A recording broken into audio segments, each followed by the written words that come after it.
Yes, what's good, everybody? Welcome back to Veterans Minimum. I'm your host, Nick Deus. At Nick Deus10 is you can find me. Veteransminimum.com is where you can find all things VM. Joining me now, we got to get right into it. As you guys can see, Giants in the playoffs for the first time in 6 years. My guy, Allen, what's good, baby? Let's go. You on board? It's playoffs. Yeah, and everyone knows, if you've been listening to this show for a long time, everyone knows the Vikings are my second team. But look, this Vikings team is it's just not very likable. I think they're very fragile, and this Giants team is very inspirational. So I'm on board with the Giants. I'm not saying they're my pick yet, because we're gonna do the breakdown. But I'm riding with the Giants in terms of fandom this weekend. I will say that Hey, the Vikings hoodie scarf will be kept in the drawer. hey, man, listen, I was wearing a Falcons jersey for that Super Bowl. I was ride or die with you on that one. All right? I know it's a sensitive subject, but you got to be on board with me for this. And you were wearing the Michael Turner, which is a special in my heart, man. Which is wild that you didn't give me the Julio jersey, by the way. That still hurts.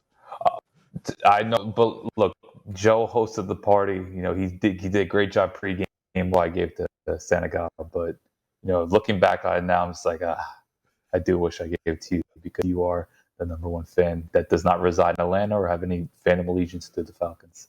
Yo, it's funny because Joey would always end up in all of our fantasy leagues. One way or another, he'd always end up with Julio Jones on his team. Literally every single year he'd end up with Julio.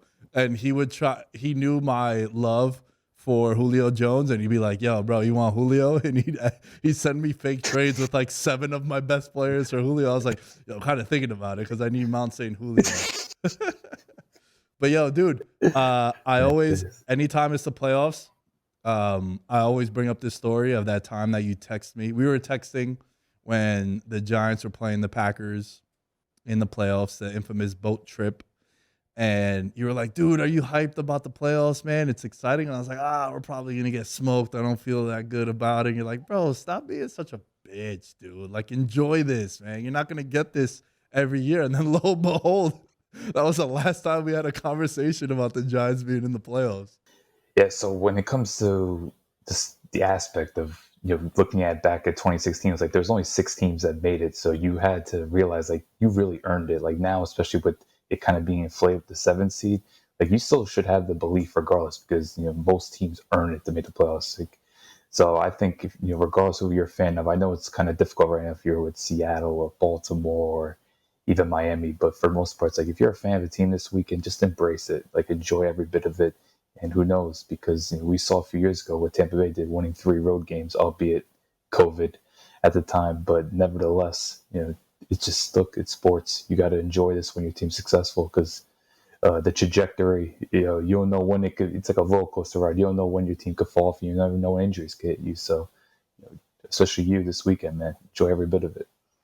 Dude, especially when it's been 6 years since that happened. And you take it for granted, right? Like, for the most part, even though when you look at it, I think it was kind of clouded a little bit because the Giants did win 2 Super Bowls. And I know, bro, I got to see 2 Super Bowls, and I'm being super high maintenance and high standards. But the Giants really made the playoffs, I think, with Eli Manning 4 times, if I remember correctly.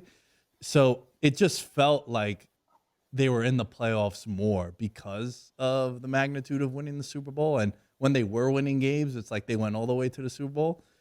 But dude, I'm excited, man, for as much as I've laughed at the Giants with every win that they've had for the flaws that they have. It's been a really fun season. They're competitive despite all the flaws that they have. Kenny Golladay scored a touchdown. You know what I'm saying? Like, 72 million for one touchdown. It was like 2019. But it was right over Slay too, who apparently made the All-Pro list. Which we're not going to get the All-Pro list, but I thought some pretty questionable choices on that. Dude, right off the top, because we're basically just going to do breakdowns of all of the games.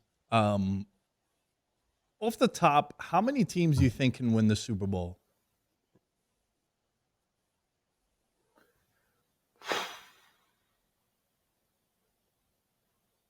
I'm going to go 5. Oh, dude, I was going to say, I think 5, bro. I think the answer is 5. I really want to believe in Dallas, but they're doing everything possible for me not to believe in them. So to me, I think we did the top five a few weeks ago, and it's pretty much remained the same: Chiefs, Bills, Bengals, 49ers, Eagles. Yeah.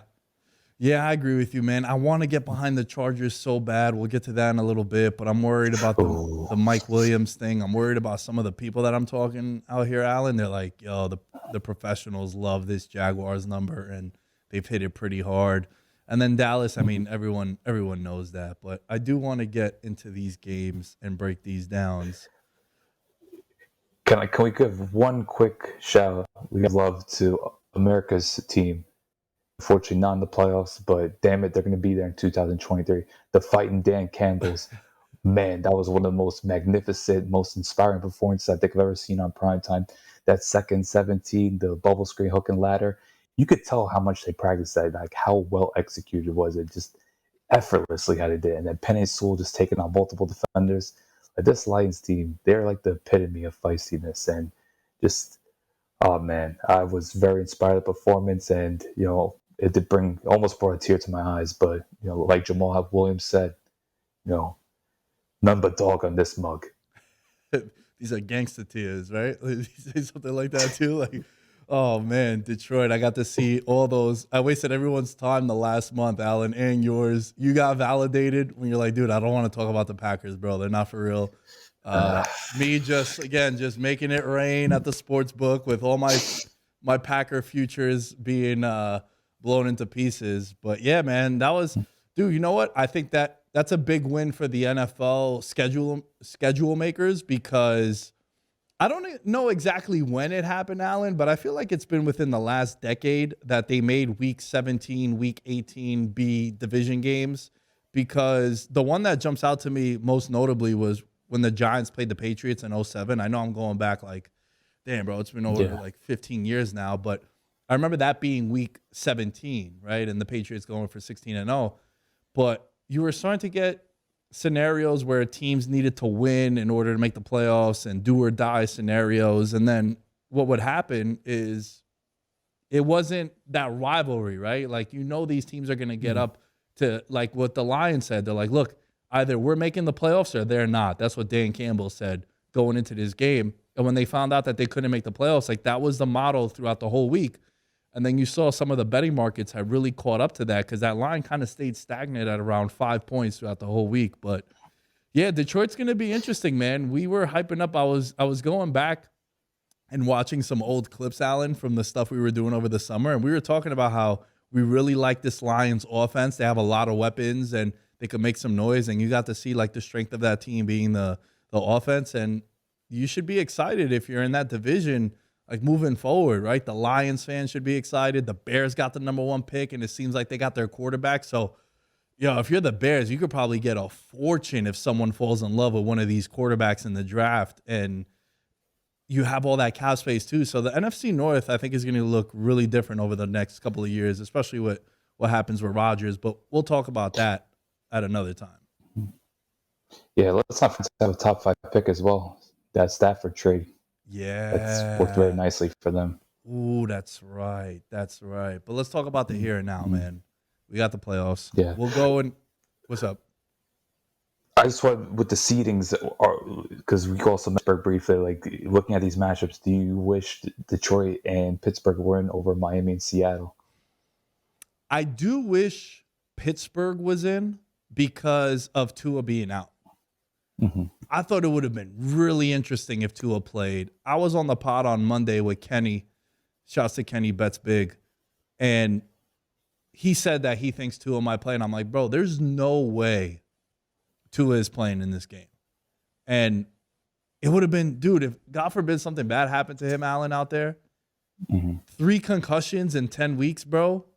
Like, one concussion a season is devastating. Imagine 3, and you know that the pressure, you could have seen the writing on the wall already, right? The pressure from the media and social media in particular, if they were to announce Tua playing, it was going to be bad. And I think they would have, I don't want to say bullied the Miami Dolphins into making a decision and pulling him out of the lineup, but I think it would have ended very, very bad if he was going to be playing in that game on on Sunday. So I'm glad that he's not out there, and I'm very excited to see what happens now. But to answer your question, man, I would the NFC. I think whoever was going to be the 7th seed was going to get punched in the first round. But the AFC would have been more interesting with Pittsburgh because of the quarterback.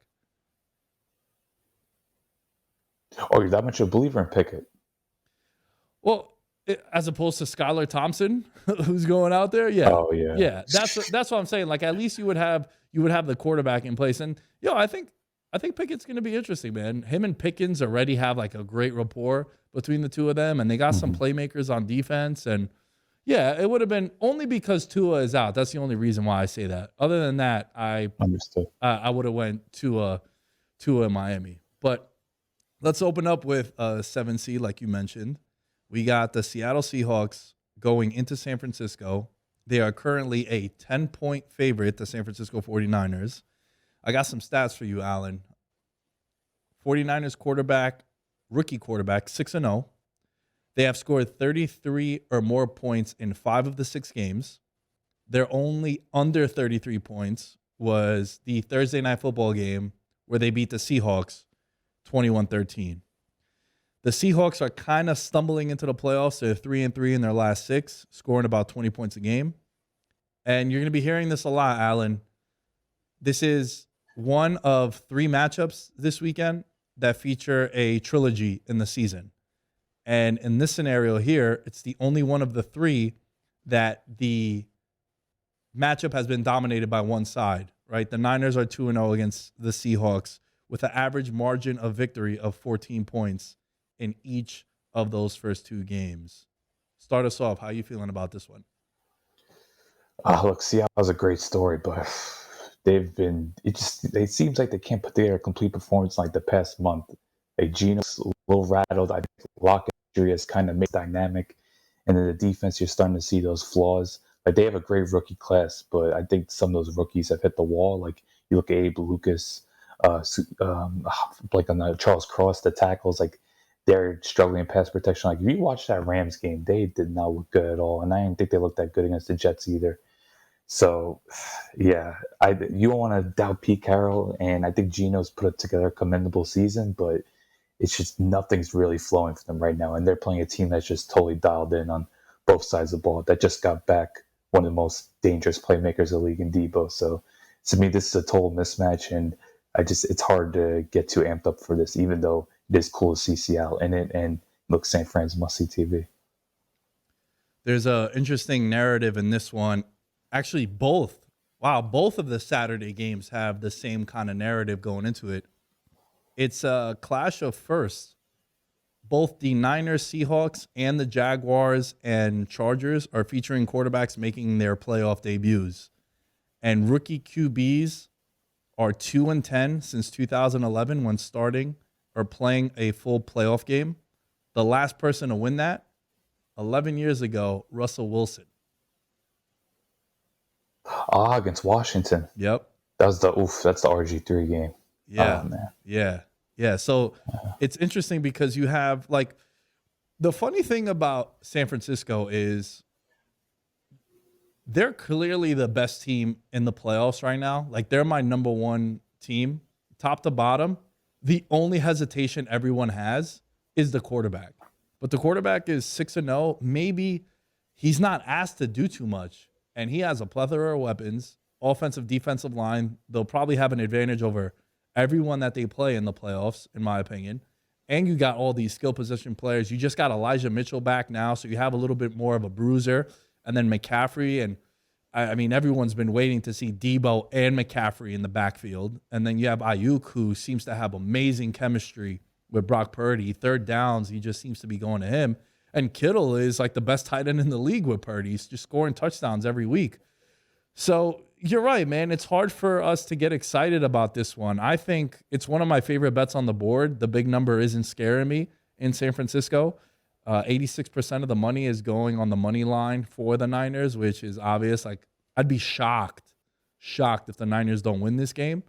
But they're 5-1 against the spread with Purdy at quarterback. And they're at home, too, where they're a beast. They're 8-1 straight up at home. So, like you said, man, I think this is going to be one of the games where we don't spend too much time on. Great story for Seattle. I feel like Pete Carroll should be in the Coach of the Year conversation because of what he did. But to me, I think this is like 31-10 San Francisco, where it's just a dominating one-side affair. Yeah, that's like you just and even look at the coaching history. I feel like Shanahan usually gets the better of Pete Carroll. Well, like Shanahan, he just watch what do like whether it's the modes, the option routes in the backfield. Because now you're gonna have McCaffrey and Devo, which I love that you mentioned because they could get so creative there. Like I wonder if Shannon's even gonna whip out the whole playbook for this one, just because I think he kind of knows this is such a big mismatch and bigger fish to fry. But it'll be cool watching San Fran, but I think this game was put on 4:30 Saturday for a reason. It's rare the AFC South did not get this slot. Yeah, this is usually the Houston Texans or Colts game, right? Like even the Titans too, like the last couple of years. All right, speaking of AFC South, we're both going San Francisco, right? Yeah, Yeah, easy. comfortably. Dude, you don't bet at all, like at all? I'll play DraftKings. I like DraftKings. It's crazy, bro, because we've gotten really close, and I can't get you to degen for nothing. I don't know if that's a good or a bad thing, but I do judge you. I mean, March is coming, so I'll say. Yeah, March Madness. I hope this year you let me know that the team that's going to win the national title, you'll let us know in advance and not just be like, oh, yo, the I'll let bracket. you know. I remember it was 20-1. I was like, dude, 20-1. You knew they were going to win the chip, and you didn't tell no one. There's money to be made. All right, speaking of AFC South, right? We have the Jacksonville Jaguars at home. They are a 2.5-point underdog at home against the LA Chargers. The Jacksonville Jaguars started the season 3-7. Remember, they also beat the shit out of the Chargers, right? That was like every year there's a very, very long ago. Right. This was week 3 or week 4, but it was in September when this game happened. But dude, there's always like a handful of games throughout the season that you look back at. I mean, at least I do, and I'm like, how did this team dominate this team or just even beat them, right? Like the Jets as a 15-point underdog at home beat the Buffalo Bills. You're like, how did this happen? And yeah, at the time, the Jets, we didn't know that they'd be as good as they were, but still, that was just a wacky game, right? The Jaguars last year basically shutting out the Buffalo Bills, right? You always have that. And this Chargers and Jaguars game, it's fun to see the rematch because one of the weirder outcomes of this year, in my opinion, Alan, was that game. If you remember, this was the Kansas City game, that Thursday game when Herbert suffered the rib injury. So you had that. Bosa was injured. Keenan Allen was injured. And this is the craziest part. Jacksonville's featured back was James Robinson at the time, who had probably like his last good game for the team. So I don't really want to put too much stock into what happened in week 3 because I think both teams are totally different.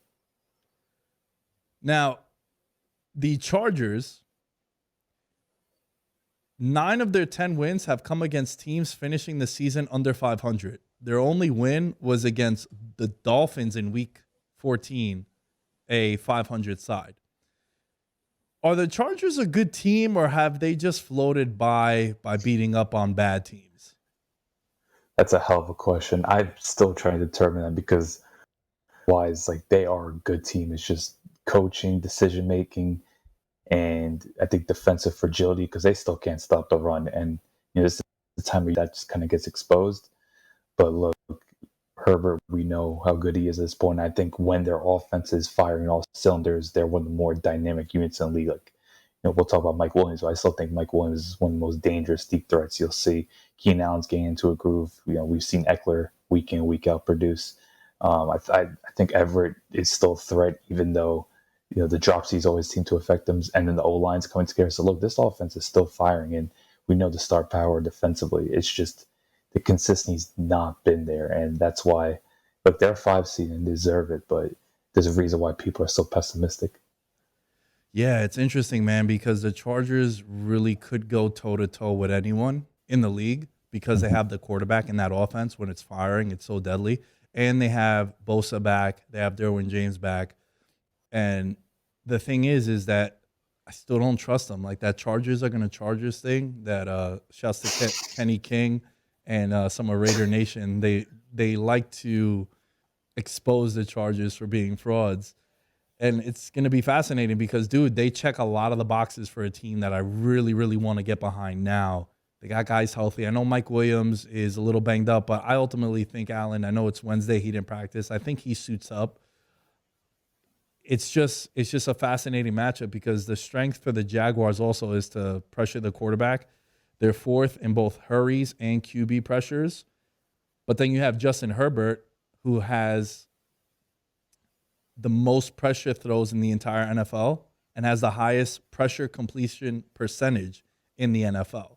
Wow. So if you're into like the heavy analytics of things, the thing that the Jaguars love to do and do well, it's negated by what Justin Herbert could do.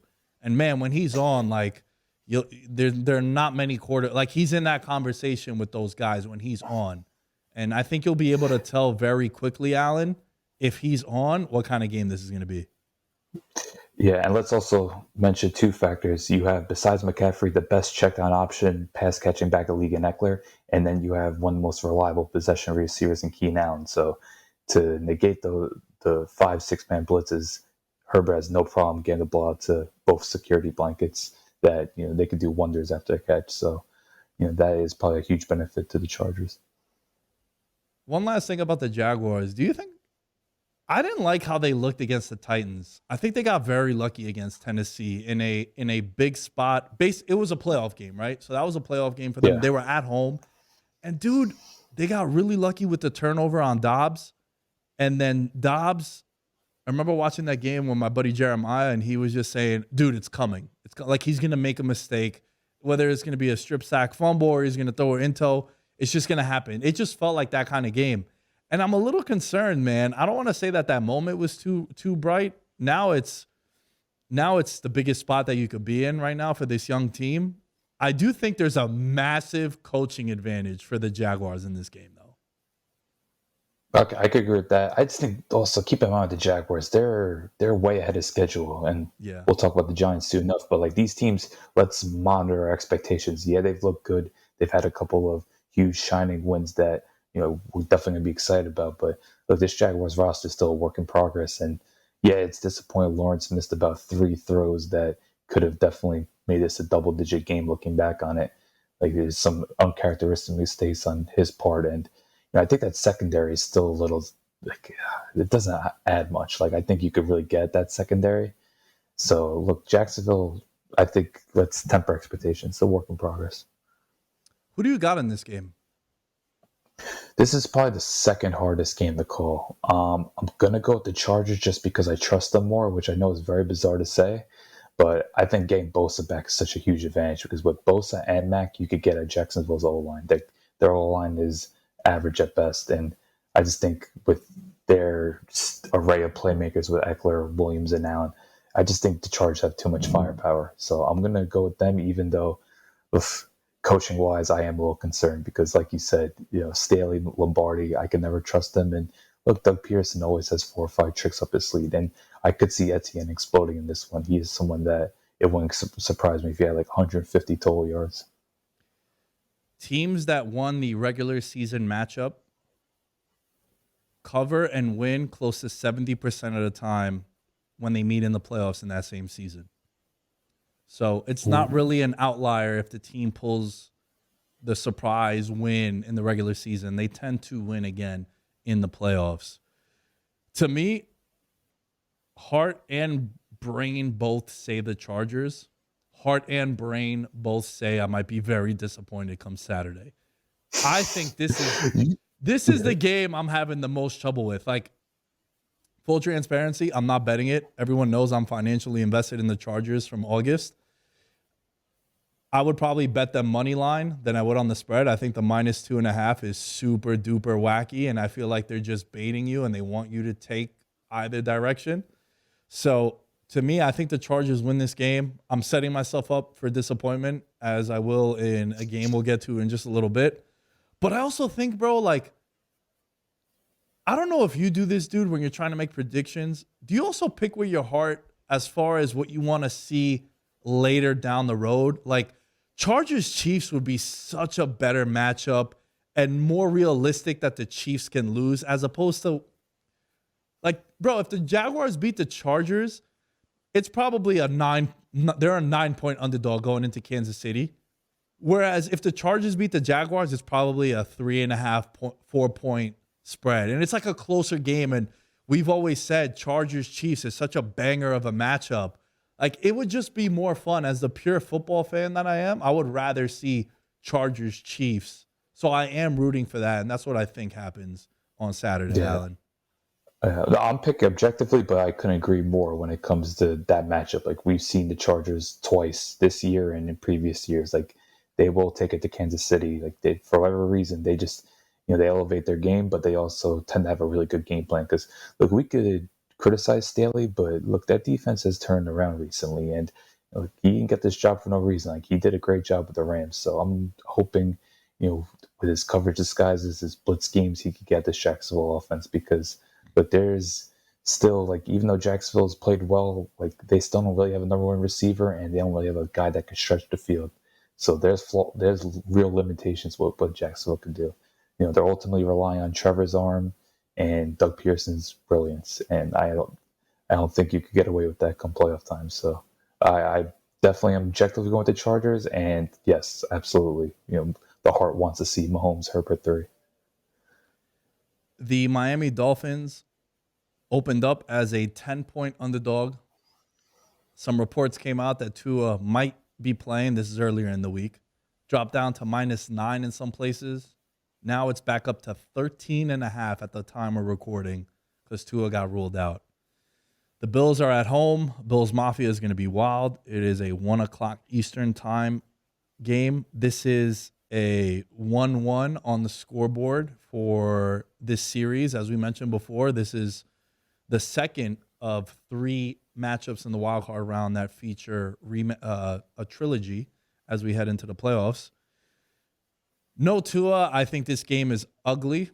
I think the Buffalo Bills are going to be inspired. I could already see Damar Hamlin being in the crowd and maybe waving a flag or something, going out for the coin toss, and I think they're going to be jacked up. I think it's too much firepower that Buffalo has against this Miami team without Tua playing. And this is another game, dude, very similar to San Francisco-Seattle, Allen, that I'm going to watch it because I love football, but I don't expect much from Miami. I think this is like a comfortable 3-score win for the Buffalo Bills. Yeah, and it's not just Tua. Like, Tyreek Hill's dealing with knee. Mostert has a broken thumb. I don't know what Teron Armstead's status is. Stud left tackle. So they're pretty banged up across the board, and their defense is nothing to be all that thrilled about. Like, I think Xavier Howard's having a down year. So, yeah, like, I love what Mike McDaniel's doing. I think he's one of the better minds in this league. So I'm interested to see what his game plan is. Like, what can he craft with against all odds, especially against such a well-organized defense in Buffalo. But no, this is the Bills' game right here. Like, I think this is going to be where you try to get that comfortability, especially with Josh Allen in the offense, because they've sputtered a little bit. So I think this is a good game for them to get in sync and prepare for what hopefully will be a game that we've wanted to see, Bills Bengals in the second round.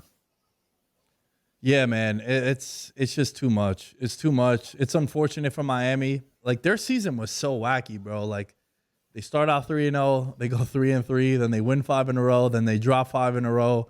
It's been just up and down, and I think it's just too much firepower. And look, there's no analytics behind this. There's no data behind this, but you saw what it meant for Buffalo, that opening touchdown kick return last week by Hines, and how emotional Josh Allen was on the sideline, how the crowd was. I'm telling you, bro, Damar Hamlin left the hospital earlier this week. He'll be in attendance, and like, they're gonna run up the score on Miami. Miami is 1-11 in their last 12 games in Buffalo also. I think it's gonna be a rout, and I think we'll all be looking at our watches and saying, you know what, man, we need this next game to start up, because it's just gonna be too much. By the way, I had no idea John Brown was back on the Bills.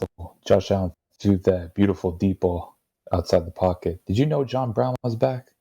I had no idea, and he went over and he gave the football to the assistant who performed CPR on Damar Hamlin, and that was a really cool moment there. Yeah, Look, John Brown, Yeah. man, he can do that, right? Like he can. They'll have him come in and Smoke. Smokey Brown, man, he'll just come out there and run a couple deep routes just to open up the field. And I can see this being a big Stephon Diggs game, and Gabriel Davis could get it together too. Yeah, and I think from watching the Patriots game, like it was really encouraging to see Josh Allen hit a couple of deep throws in stride too. You saw the throw to Brown, you saw the throw to Diggs. It seemed like Josh Allen finally found a rhythm because he's been inconsistent this last 6 weeks, and fortunately the red zone turnovers still seem to be an issue. But this is the one game where I think he could take a couple of risks and get away with it. But I think it's going to be important for Buffalo to just get more to rhythm because them in Cincinnati, they're still there's still who knows what the lingering effects were from what transpired that Monday night. So hopefully this could be a bit of a get right game, even though it does sound weird saying get right game in the wild card weekend, but that's just how lopsided this matchup is. I totally agree with you, man. And then I think what the most even matchup I would say of this weekend, or the most compelling matchup, and I would agree with that. It's the one thing that worries me a lot, and I predicted this on the Monday show. The New York Giants playing Minnesota this week. The Giants are getting the same buzz and acknowledgement from the public and a lot of sports analysts on TV like the Niners did last year against Dallas. This is the darling underdog pick. And I predicted it on the show on Monday, dude, how people are going to look at the lines and they're going to be like, the only possible upset that they see is this Giants team. Because, yeah, the Bucs are technically an underdog at home, Allen, but, people are going to be like, bro, it's Brady in the playoffs. He's not really an underdog. He's never an underdog. So to me, this matchup between the Vikings and the Giants is the most fascinating game on the entire slate. This game is a rematch in which the Vikings won 27-24, and Greg Joseph hit a 61-yard field goal, which sucked. I was like, bro, dude, that's the first time in a long time that the Giants lost a game on a devastating field goal like that when the Giants were still good. The Giants have been good this year, right? For as much as I have clowned them, they have a winning record. And I forgot what that felt like to just have a machete go right through your heart and then pulled out on a 61-yard field goal, Allen. Yeah, I think you're one of 11 teams to feel that because I just feel like there's so many teams that have played the Vikings this year and felt like, yeah, we're better than this team, and somehow ended up losing. Dude, even the Giants, right? So check this out. This is the highest combined wins of one-score games in a playoff matchup in NFL history. So you're looking at not only did Minnesota have a wild season in one-score games, so did the Giants, right? So did the Giants. And technically, last week's game against Philadelphia ended up falling as a one-score game. But these two teams, man, are evenly – I think they're pretty even. I think the only difference is Justin Jefferson, which the number one receiver in the NFL, in my opinion, right now. They're even, but in a very unique way. So, I think roster talent wise, the Vikings are the superior team. But I think there's a huge coaching advantage with the Giants. That's how I look at it. Because this Giants roster, to me, there's still some big flaws, even though they are building a really strong young nucleus. Like seeing the rise of Andrew Thomas, Thibodeau, Dexter Lawrence, to me, is the best nose tackle in the league.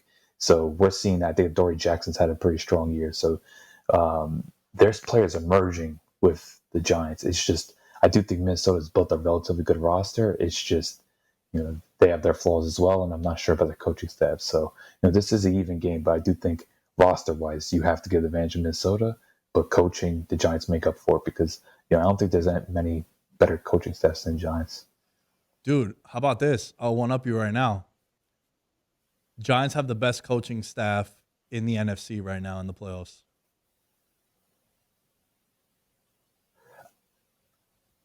I'll stay behind San Fran. I'll give you that. I can't go against San Fran, though. Yo, you're right. You're right. I forgot about D'Amico Ryans, too. Future coach. Yeah. Future coach. You know what? Besides you're that, right. though, I'm fully with you. I'm fully behind that take. Let's not include San Fran. All right. Yeah. I'm bugging on that one. I forgot about Kyle. Your boy Kyle. I forgot about him. But, dude, this one, Adoree Jackson coming back. Hopefully Leonard Williams suits up. And I think what you're going to see now, dude, if a guy is questionable or if a player is banged up just a little bit, I think if they could play, they will play. It's not like where, maybe in the regular season and it's week 7, Adoree Jackson might sit or Leonard Williams might sit, but I think it's like a man. I'm personally gonna man up and I'm gonna play in this game because this is what we played for, right? This is what we wanted to do. If you had to pick, if you had to pick something that was gonna decide this game, what do you think it's gonna be? Well, first off, I hope the Giants know that TJ Hawkinson is playing this Uh, game and cover him this time because it seemed like they just forgot to cover him a lot in that last game. Just too many easy completions. Um, this is gonna be a generic answer, but I part of me wants to say Kirk, but I do think in the trenches, both teams have really good D lines, but offensive lines are kind of questionable. Like I do think for all the Vikings defense question marks, look, Zadarius Smith and Dale Hunter, these guys can wreck games. While on the other side, we know Dexter Lawrence and Thibodeau having strong seasons. So I think in the trenches could make a huge difference because these teams are going to try to run the ball. They're going to utilize their running backs in the passing game. But come third and long, which O line is going to hold up more because Minnesota in particular is looking very sketchy, but they also have game records on the D line as well. from a betting standpoint, this is a very fascinating game because at the moment you have close to 80% of the money coming in on the New York Giants, but you have 61% of the tickets coming in on Minnesota. I'm surprised by that because these are two polarizing teams from a betting perspective because of how close those one-score games were. But I think for me, man, I mean, bro, my whole life the Giants can't cover a tight end. You're talking about like 2 decades of watching them. The tight end just goes bananas, and TJ Hawkinson really he's changed the dynamic of that team, man. Having a fourth pass option because I've been singing KJ Osborne's praises for like a year and a half now. I think he's a certified baller, especially for what they want him to do. They don't need him to go out there and catch 20 passes, to catch like double-digit passes. But Yeah. it's like, yo, you have that guy in the slot that can make some noise. And Adam Thielen has had a pretty quiet season on his standards. But I think this is going to come down to what's up? He's aging, unfortunately. Yeah, I think the age is getting to him. He doesn't create the separation like he once did, but he's still someone in the red zone. He's there. yeah. I think, man, this is a true coin flip. And from a betting perspective, I would just take the 3 points with the Giants because I think it's going to come down to one score or a field goal either direction. That's really how I think this game plays out. I hope that the Giants win this game. I think that'd be super cool. But I think that it's going to come down to a field goal in either way. And if that's the case and if that's how you feel, I would take the Giants with the points. But I think based on what we've seen all year from them, dude, like these two teams, it's going to come down to the wire. They both play these tough one-score games. And also, you got to monitor the offensive line status for the Vikings. Might be on a third-string center and might be without their right tackle. And Thibodeau, the last couple of weeks, he might be one of the better rookies pass rushers. And you got Ojulari on the other side. And then Dexter Lawrence just made a all-pro team. Getting Leonard Williams, Well deserved. you have absolutely well deserved. So to me, man, the heart is picking the Giants. I do like this matchup for them, but I think I'm going to go with the Giants to win this game and move on. Yeah, so this was the toughest one to predict. If the Giants just had more personnel, like when it comes, especially at receiver, like I think Daniel Jones will make plays, but I just think Jones' tendency to turn over far too much, even though he has gotten better, and the lack of receiving talent. I just think Minnesota has too much star power, so I'm going to go Vikings. I think they're going to squeak it out, but I do think it'll be high scoring. I just think whether it's Jefferson, Zadarius Smith, one of those guys are going to make some game-changing play, and they're just going to squeak it out. And, I do want to see Saquon, how many touches he could get, because we know Saquon could change a game anytime he touches the ball. But I'm going to lean just more on the star power of the Vikings to get through this one, as much as it hurts to say, because I'm enjoying every bit of this Brian Daboll era. But I just think they still got some work to do roster-wise. So I'm going to go with the Vikings. As far as touches for Saquon Barkley goes, whatever would be a playoff like record of touches, that's how many you should get. He should every other play should go to Saquon. Derrick Henry 2020 playoffs? Yeah, like that. Like he needs to. What do you have? Like get the 30s. Yeah, like 37 carries he had that one game against New England. Like that's what I need from Saquon Barkley. All right, as we start to move on to the last two games on the slate. This one would have been so much funner if Lamar was playing, but I don't think he's going to play. It's up to 8.5 points are the Cincinnati Bengals favored over the Baltimore Ravens. And this is a matchup in which the two teams split in the regular season. One of them was Lamar Jackson playing. The second one was last week when the Bengals had something to play for, but also nothing to play for. I did find it interesting, Alan, that they didn't even suit up Huntley, Baltimore, in that last regular season game. And I think the reason why they did that is because they knew he was going to start, so they didn't want to show anything in this game. Because that's the only reason why you wouldn't play Huntley in that spot. And look, the Ravens are 2-3 without Lamar Jackson, 7-4 with him in the lineup, and they put up 10 more points per game when he is in the lineup. We've talked about how hard of a matchup Lamar Jackson is for anybody when he's on. And in division, I think it's unfortunate that he's not playing, and I wish he would have been playing, Allen, because this game would have been a lot funner. Yeah, if I could build up excitement for this game, I do think these teams legitimately hate each other. Like, I watched that last game pretty extensively. You had Roquan Smith throw a ball in Jamar Chase's face. I think the Ravens were really irritated when Joe Mixon pulled out the quarter and did the coin flip as a touchdown celebration. You know, things got nasty that last game, and I do think this rivalry is starting to pick up because you have the Bengals' phenomenal receiving trio, but then you have the Ravens cornerbacks and Peters and Humphrey, and they like to talk, they get in your face. So I think the biggest appeal for this game is just the true animosity and the receiver cornerback matches because, you know, Humphrey and Peters don't back down. They're going to go at these receivers, even though I just have a hard time believing anyone's going to stop Higgins and Chase just because they're so, you know, they're almost uncoverable. Even when you think they're covered, they're so good at making those contested catches. And we know Burrow's going to throw those goal balls, no problem. So, you know, good luck to Baltimore. I think they're playing at a top 5 level defensively, but, you know, we've been praising Cincinnati all year, and easily so. This is a top 5 offense that it's hard to contain. Yeah, man. And I think the only hope that I have for Baltimore is they're getting a lot of their pieces back on defense, like in the secondary too. So that'll be a fun matchup. I think the defense is going to have to play their A game to have Baltimore stay in this game. I do think it's interesting that the Bengals offensive line might be a little banged up in this matchup coming into it. That's something to definitely monitor. But again, Kappa's a big loss. Yeah, Kappa's a big loss for sure. Joe Burrow, dude. Like that, the swag, the charisma, all that. A reporter asked him, "Do you feel like it's win now because your window is closing as an organization?" And he's like, "The window is open as long as I'm here." And that was just dude, that was just like I'm leaving that on the table, and you know you're gonna enjoy this, and this is what you're dealing with for the next decade plus. Like that was such a gangster answer, bro.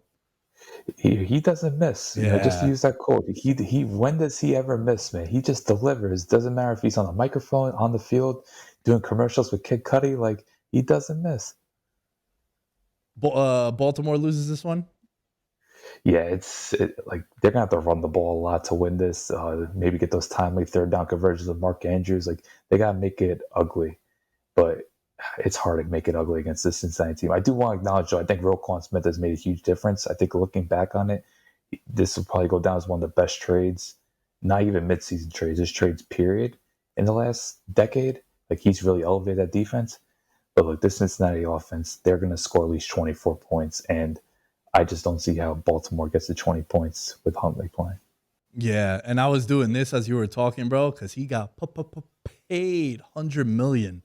Roquan Smith too, yeah. But dude, like his numbers, like their defense jumped first from 16th in DVOA to 7th from the time that he came in. So he's been a massive upgrade for them. I will say that the ugly, gross play of the week is taking the +8.5 with the Ravens.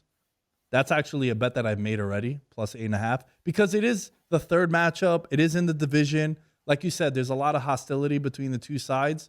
I'm not saying that Baltimore is going to win this game, but I could see like a late touchdown to push it to a 7-point game, something like a backdoor cover kind of scenario. Mm-hmm.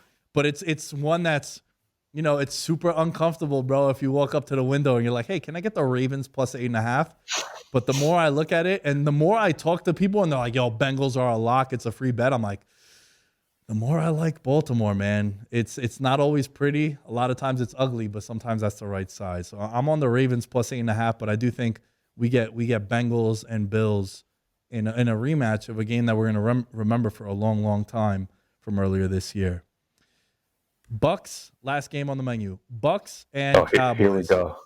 I mean, bro, look, the You're Cowboys. waiting for this one. Look, the Cowboys are a 2.5 point favorite now. The line opened up at 3. It is now down to 2.5. A lot of the money is coming in on Tampa Bay. A lot of the tickets are coming in on Tampa Bay. And I've been talking about how the first round, they're going to get bounced in the first round again. And I feel even stronger as the days go on and as we get closer to this. Cowboys are 1-4 outdoors on the grass. Dak, since he came back, leads. I think he tied the NFL interception record. Like he had the most interceptions in the league. He tied for it with another player, and he also missed a couple of games too, which is wild. And he has 11 interceptions from the time that he came back from his injury. And Tampa Bay, I think they're going to be fired up. I think Tampa Bay for a while knew that they weren't going to compete for anything other than the division. They pulled players in that game against the Falcons, like, as you saw as you were covering that game. And I think, like, bro, Tom Brady, he's never lost to Dallas, primetime spot, outdoors. I don't trust the Cowboys, dude. I really don't. And I think it's going to be too big of a moment for them.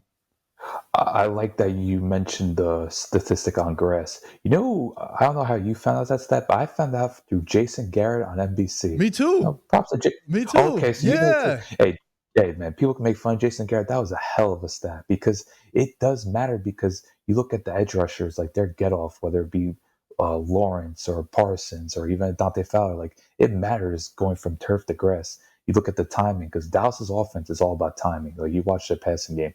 So I just think the speed changes when you go from turf to grass. So, hey, man, Jason Garrett, man, he's known as the clapper. I'm going to clap for that great stat because I was just like, oh, wow, okay. I think that does make a difference. And you look at their losses. They lost to Washington. They lost to Jacksonville. They lost to Philly, Green Bay. The only game they won on grass was against Tennessee, and Tennessee was playing a B team that night. So, yeah, there is a concern. But I just don't know how anyone can be confident this Tampa Bay team. Like, they've proven nothing this year to me. I think they're old. You could talk about them being fired up, but like they don't really have the edge rushers. Secondary is kind of allowing big plays. The offense is very much, you want to talk about timing offense. Like, they are a timing offense with no running game whatsoever.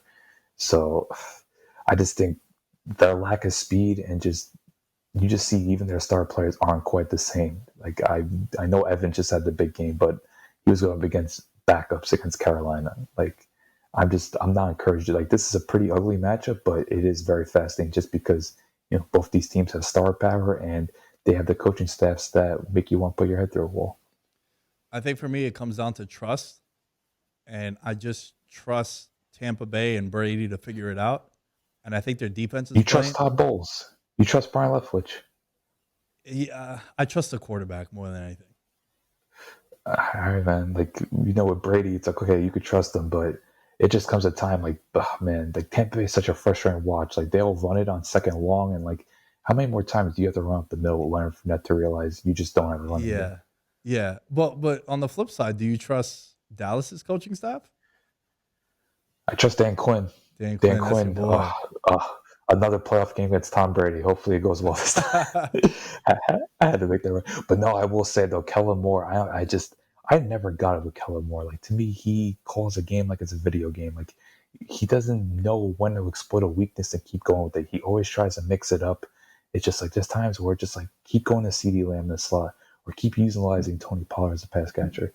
Like, you don't need to mix it up just to mix it up. Like, I think that's where the frustration lies. Like, this game's gonna get very annoying to watch because these teams clearly have the talent to compete, but their coaching staffs really hinder them, and it's a close one. But I think more times than not in this game, you're just going to be shaking your head. Like, Mike McCarthy's going to do something that's just going to make Twitter explode.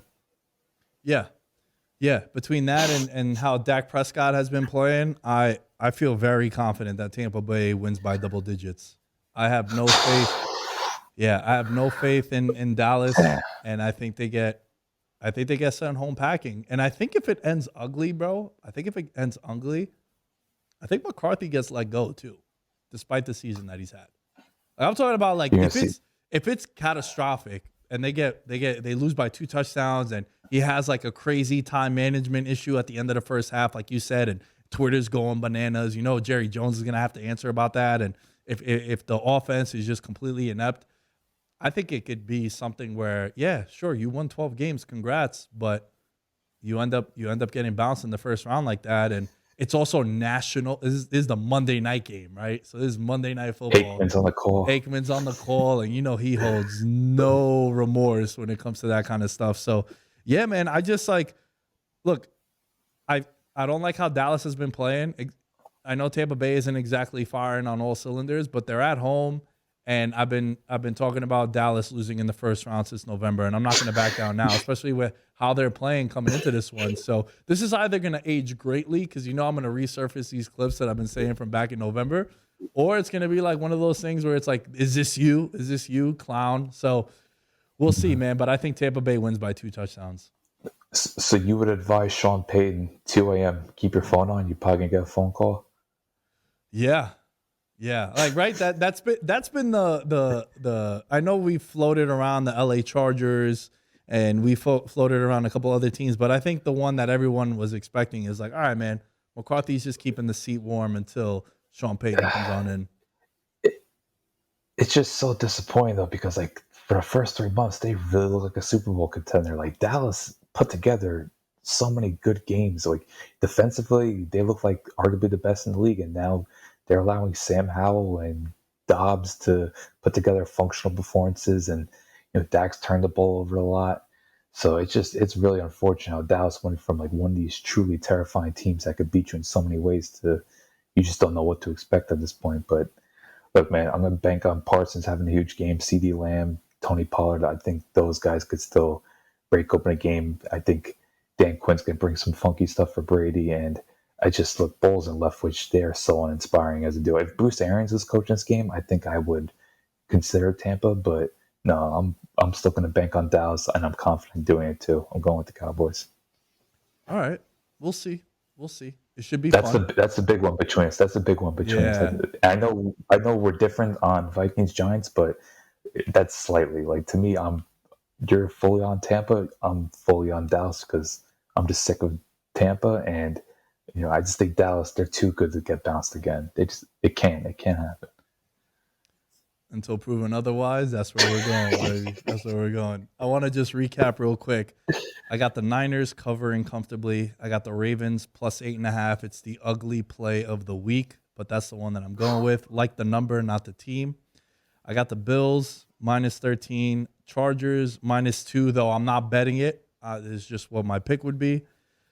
Taking the points with the Giants, and I'm taking the points with the Bucks, and I think the Bucks win outright. And then next weekend would be a lot of fun matchups in the NFL playoffs. I'm glad we're riding with the Chargers. I feel like we've spoken up the Chargers so much. It'd be disappointing if we faded them. So at least we got that going for us. Besides, look, we got some truly lopsided matchups, but I do think the NFC, the two latter matchups will bring the entertainment and probably some frustrating moments, because let's not forget Kirk Cousins is playing a big game. And look, I know you want to get behind Danny Dimes, but I don't think anyone's fully convinced about Danny Dimes yet. Hey, man, and listen, this is a primetime game for Kirk Cousins. It's the only game going on, right? I know it's the early window, but it's the only game going on. Oh, man. If it was under the lights, I would seriously reconsider my pick. For all of you listening, thank you for the support with the show. There is a playoff challenge that is up right now. We got about 40 members in it. It is a free entry, and it's free money, $500 to the winner. You got to just pick all the games against the spread from Wildcard round until the Super Bowl. The link will be in the bio of the episode. Click on it. It was open to all the members of the Patreon first and in the Discord. And now it's open for everyone that listens. So, again, there's no catches. There's no hidden fees. I sound like a disclaimer for like a sponsor or something. But, yeah, man, it's been a really cool year. It's been a really fun year, and it's a way to give back to everybody. So just join that contest. Like I said, it's free to enter, and it'll be fun to monitor some of the picks that everyone makes. So with that being said, at NickDayas10 is where you can find me. Alan, where can they find you? Alan Stirk, that's ALLENSTRK. Enjoy what is always the most eventful weekend of the football season. It's not the best quality, but it's the most eventful. And if you're listening to the show, tag us on social media outlets and also check out the conversation from the Monday episode with David Meltzer. That was really fun, getting some good feedback on that. We'll catch you guys next time on VM.